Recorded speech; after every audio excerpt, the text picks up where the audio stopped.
நோம்பு திறக்க ஒரு அருமையான ஸ்நாக்ஸு, ஈஸியாகவும் டக்குன்னு செஞ்சு முடிச்சிடலாம். உருளைக்கிழங்கு முட்டை போண்டா. ஸோ அருமையான சூப்பரான இந்த ஸ்நாக்ஸ் வந்து நீங்களும் ட்ரை பண்ணி பாருங்கள். உருளைக்கிழங்கு முட்டை வச்சு இந்த டேஸ்ட்டான போண்டா வந்து டக்குன்னு செஞ்சலாம். நம்ம வந்து நோம்பு நேரத்தில் அதிக நேரம் கிச்சனில் இருக்க தேவையில்லை. ஸோ டக்குன்னு செய்யக்கூடிய இந்த ஸ்நாக்ஸ் வாங்க எப்படி செய்யலான்னு பார்க்கலாம். இந்த ஸ்நாக்ஸ் செய்கிறதுக்கு நான் ஒரு 3 முட்டையை அவிச்சு வச்சுருக்கேன். உருளைக்கிழங்கு ஒரு பெரிய சைஸ் உருளைக்கிழங்க வேக வச்சு எடுத்து வச்சுருக்கேன், தோல் உரிச்சி. ஸோ உங்களுக்கு எந்த அளவுக்கு ஸ்நாக்ஸ் தேவையோ அந்த அளவுக்கு நீங்கள் முட்டையும் உருளைக்கிழங்கும் எடுத்துக்கோங்க. இப்போ இதை நம்ம துருவிக்கலாம்.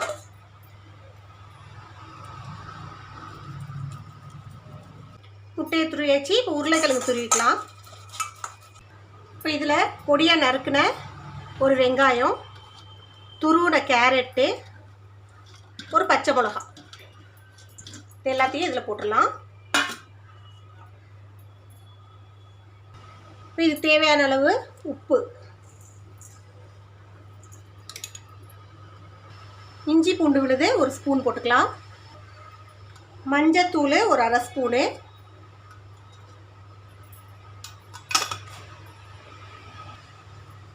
மிளகா பொடி உங்கள் காரத்துக்கு ஏற்ற மாதிரி எந்த அளவுக்கு காரம் வேணுமோ அந்த அளவுக்கு மிளகா பொடி போட்டுக்கோங்க. கொஞ்சோண்டு ஜீரக பொடி, ஒரு அரை ஸ்பூன் அளவுக்கு ஜீரக பொடி போட்டுக்குங்க. கரம் மசாலா ஒரு அரை ஸ்பூன் போட்டுக்குங்க. பஜ்ஜி போண்டா மாவு வரும் இல்லைங்களா, ரெடிமேட், அது ஒரு 2 ஸ்பூன் எடுத்துக்கலாம். அதோட ஒரு 2 ஸ்பூன் அரிசி மாவு எடுத்துக்கலாம். இப்போ இது எல்லாத்தையும் ஒன்றா பிசைஞ்சு எடுத்துக்கலாம்.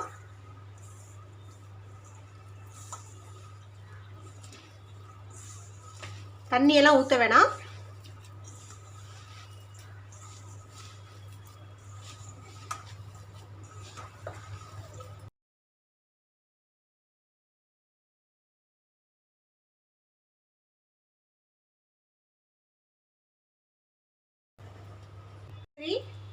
உருண்டையாக பிடிச்சி வச்சுக்கோங்க, போண்டா ஆட்டம். இப்போ இதை நீங்கள் டைரெக்டாக அப்படியே பொரிச்சு எடுக்கலாம். அப்படி இல்லைன்னா கொஞ்சோண்டு மைதா மாவு கரைச்சி அதில் டிப் பண்ணி ப்ரெட் க்ரம்ஸில் டிப் பண்ணி போடலாம். இல்லை முட்டையை அடித்து அதில் டிப் பண்ணி ப்ரெட் க்ரம்ஸில் டிப் பண்ணி போடலாம். ஸோ நான் இதை டைரெக்டாக தான் போட்டு வறுக்க போகிறேன். எண்ணெய் காய வச்சு எண்ணெய் நல்லா காஞ்சதும் அடுப்பை கொஞ்சம் சிம்மில் வச்சுக்கிங்க. இப்போ இதை ஒன்று ஒன்றா எடுத்து இதில் போட்டுடலாம்.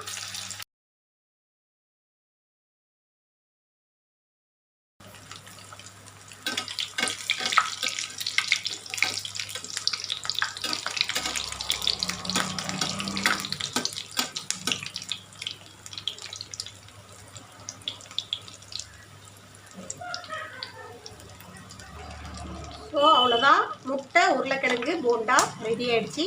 நல்லா கமன்னு சூப்பராக இதே போல் போண்டா நீங்களும் ட்ரை பண்ணி பாருங்கள். ஸோ சூப்பரான போண்டா ரெடி ஆகிடுச்சு. முட்டை உருளைக்கிழங்கு போண்டா நீங்களும் ட்ரை பண்ணி பாருங்கள். இதை நான் புதினா சட்னியோடு சேவ் பண்ணியிருக்கேன்.